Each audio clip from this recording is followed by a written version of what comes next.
Hello everyone, আপনাদের সকলকে আরও একবার স্বাগতম। আজকে আমি আপনাদেরকে আরও একটি নতুন জীবনের গল্প শোনাব।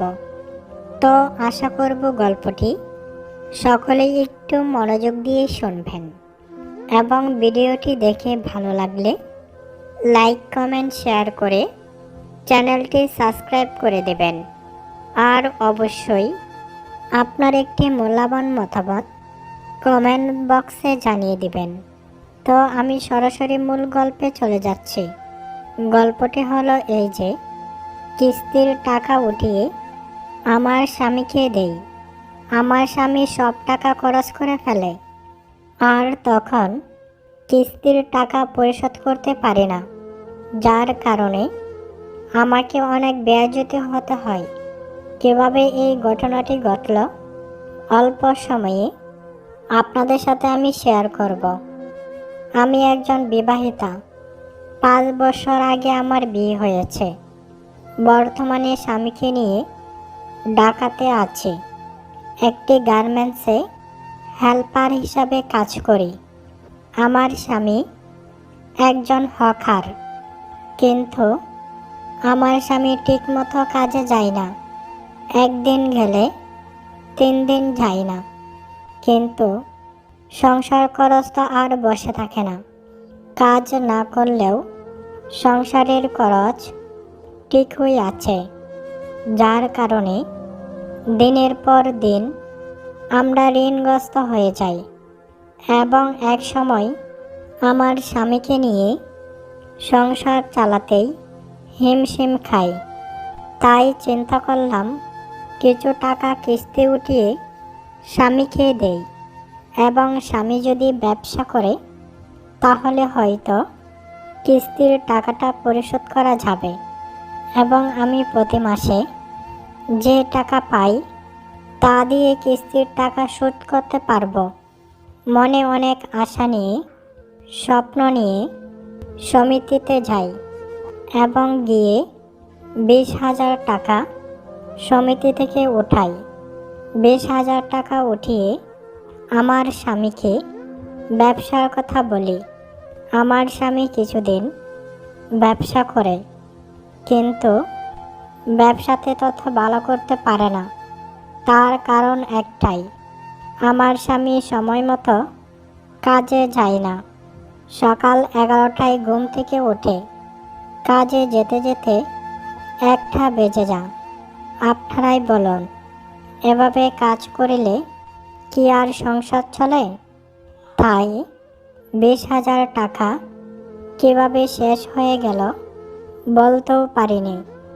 এই নিয়ে পরিবারের মধ্যে সব সময় ঝগড়া লেগেই থাকে। আমার স্বামী আমাকে অনেক মারধর করে, কিন্তু আমি একজন নিরুপায়। স্বামীর সাথে আমি পারি না। স্বামী বজমেজাজি, মূর্খ। যখন তখন আমাকে মারধর শুরু করে, তখন কি করব ভেবে পাই না। দু চোখে অন্ধকার দেখি, কিন্তু আমি আল্লাহর কাছে দোয়া করি, হে আল্লাহ, তুমি আমাকে এত গরিব বানালে কেন? যদি আমি গরিব না হতাম তাহলে আজকে আমার এই দিনটা দেখতে হতো না। এভাবে কিছুদিন কেটে গেল। তারপর সেই কিস্তির লোক কিস্তির টাকার জন্য আমার বাড়িতে এলো এবং আমার কাছে বলল, কি ব্যাপার জরিনা, তুমি কোথায় থাকো? সময় মতো তুমি কিস্তির টাকা দাও নাই কেন? তখন আমি বলি, স্যার, আমি তো একটু অসুবিধায় আছি। আমার স্বামী ঠিক মতো কাজকাম করে না, এই জন্যই লজ্জা স্যার, আপনার ফোন আমি ধরি না। তখন স্যারে বলে, কি বলো তুমি জরিনা? এখন তোমার এই কথার কোনো মূল্য আছে? তুমি টাকা নিছো, এখন কি তুমি কিস্তি দেবা না? কিস্তি না দিলে তোমার বিরুদ্ধে আমি অ্যাকশনে যাব। তখন আমি কেঁদে কেঁদে বলি, না স্যার, না, আমার প্রতি এত নির্দয় হবেন না স্যার। আমি খুব অসহায় স্যার। স্যার, আপনি যদি আমার বিরুদ্ধে অ্যাকশনে যান তাহলে স্যার আমি কি করব? আমি নিজেকে শেষ করে দেব। তখন আমার এই কথা শুনে সমিতি স্যারে বলে, তুমি যতই কান্নাকাটি করো, কান্না করলে কি টাকা আর শোধ হবে? চোখের পানিতে তো আর টাকা আসবে না। তখন আমি বলি, আচ্ছা স্যার, চোখের পানিতে যদি টাকা শোধ না হয় তাহলে আমি কি করব স্যার? আমি তো আপনার টাকা দিতে পারবো না। আপনি আমাকে মারেন, কাটেন, যাই করেন, কিন্তু আমি টাকা দিতে পারবো না।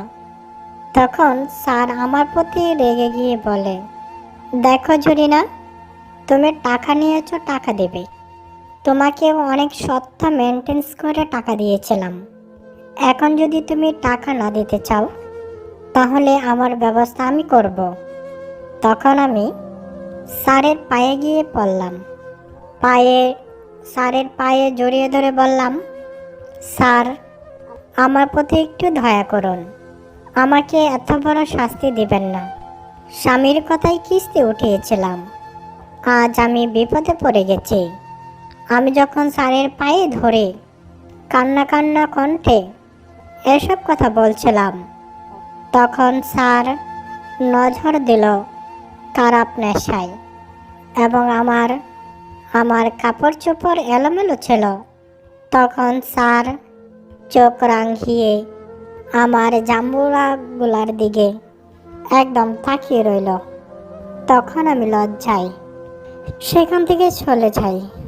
তখন স্যার বলে, দেখো জরিনা, টাকা শোধ করার মাধ্যম আমি পেয়ে গেছি, কিন্তু তুমি কি সেভাবে রাজি হবে?